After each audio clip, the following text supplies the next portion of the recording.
আজকে আমরা এই যাই নামাজ বসেছি একটা কারণ আছে মা। কারণ যদি না থাকতো মা, তবে আমরা যাই নামাজে বসতাম না। মা ফাতেমা বলছেন বেটা রে, ওরে লাগলা দুলারা, আচ্ছা বলো রে বেটা, কারণটা কি আছে একবার বলো।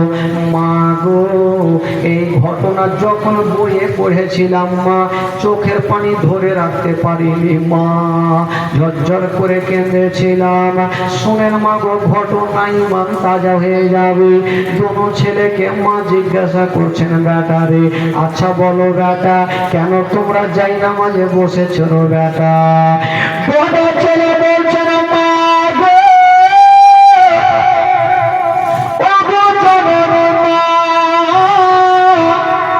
তুমি কি জানো না মা, কালকে কোন দিন আছে মা? কালকে কোন দিন আছে মা? ফাতেমা বলছে বেটা রে, কালকে ঈদের দিন রে বেটা, খুশির দিন। দোনো ছেলে বলছেন মা গো, মা গো, কালকে যখন খুশির দিন মা, তবে আমাদের নতুন জামা কোথায় মা? মা গো, অন্য অন্য ছেলেরা নতুন নতুন জামা পরে ফেলেছে মা, আর আমরা নবীর নাতি হয়ে আমরা কি নতুন পোশাক পাবো না মা? যেমন এই কথা বলা ফাতেমার চোখে দিয়ে যেন পানি ঝরে গেল। ফাতেমা কাঁদতে লেগেছেন, আল্লাহ গো, আমি দোনো বেটাকে উত্তর কি দেব?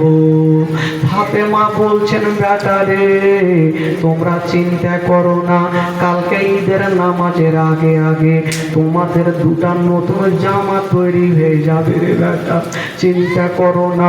দোনো ছেলে বলছেন মা গো, এমন কোন টেলার আছে মা, এত এমার্জেন্সি জামা সিলিয়ে দেবে মা?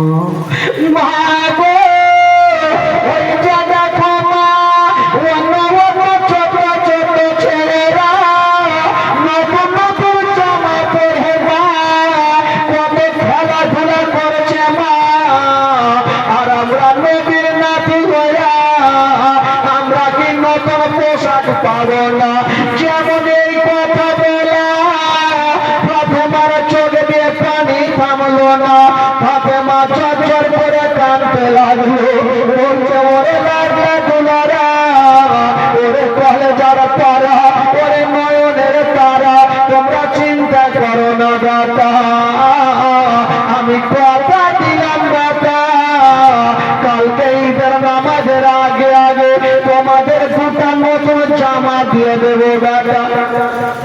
দোনো ছেলে বলছেন মা, মা গো, সব মা সবাই দেখছেন নতুন নতুন জামা তৈরি করে ফেলেছে মা, তারা এখন পরে ঘোরাঘুরি করছে, আর কালকে সকালবেলাতে ঈদের নামাজ, আর রাত্রিবেলা আমরা কোথায় পোশাক পাবো মা? ফাতেমার অন্তরখানা ফেটে গেল, বলছেন বেটা রে, চিন্তা করো, তোমরা কান্দিও না রে বেটা, যাও তোমাদের নতুন জামা তৈরি হয়ে যাবে। ওরে লাডলা দুলারে, তোমাদের নতুন জামা তৈরি হবে বেটা। দোনো ছেলে মাকে বিশ্বাস করে বাবা গো জঙ্গলের দিকে যাচ্ছেন, আর বলছেন মা গো, মা গো, মা, কালকে ঈদের নামাজের আগে আগে আমরা চলে আসবো মা, আমরা নতুন জামা পরবো মা। ফাতেমা বলছে বেটা রে, ওরে লাগলা তোলারা, তোমরা চিন্তা করো না বেটা, আমি কথা দিলাম রে বেটা, তোমাদের নতুন পোশাক তৈরি হয়ে যাবে রে বেটা। হাই রে দোনো ছেলে মার কাছে বাবা গো কথা বললেন মা, তুমি চিন্তা করো না মা, কালকে ঈদের নামাজের আগে আগে আমরা আসবো মা, আর আমরা নতুন পোশাক নেব। এই কথা বলে দিয়া দোনো বেটা জঙ্গলের দিকে চলে গেছেন বাবা। যেমনই যেতে নেই হাইরে নবী নন্দিনী ফাতেমা কাঁদতে কাঁদতে সাজদাতে পড়ে গেলে। সাজদাতে পড়ে গিয়ে ফাতেমা কাঁদছেন বাবা। আজকাল আমার মা বোনেরা যখন নামাজ পড়ে তবে দেখবেন বাবা গো, 5 ওয়াক্ত নামাজ যদি একই সঙ্গে পড়তে দেওয়া হয় তবে দেখবেন আধা ঘন্টার মধ্যে শেষ করে দেবে। কিন্তু ফাতেমা কেমন ছিল, সন্ধ্যার সমাতে সাজদাতে পড়তেন বাবা, সারা রাত পার হয়ে যেত, একটা সাজদা খতম হইত না।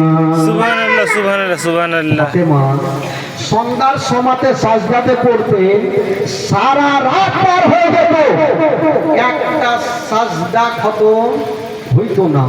কেমন নামাজ পড়তেন, আমরা যদি নামাজ পড়ি তবে 10 রিকাত নামাজ মোটামুটি 10 মিনিটের মধ্যে শেষ হয়ে যায়, হয় না ভাই? যদি কোনো ইমাম সাহেব লম্বা সূরা লাগিয়ে দেয় তবে দেখবেন যে পিছনে যারা থাকে তারা বাড়ি ভাগার তালুর নামাজ ছেড়ে হয়েছে। কিন্তু কেমন আছেন ফাতেমা যাহারা সন্ধ্যাতে সাজদাতে পড়তেন তো সকাল হয়ে যেত, একটা সাজদা খতম হইত না। ওই ফাতেমার দোয়া আল্লাহর দরবারে কবুল হবে না?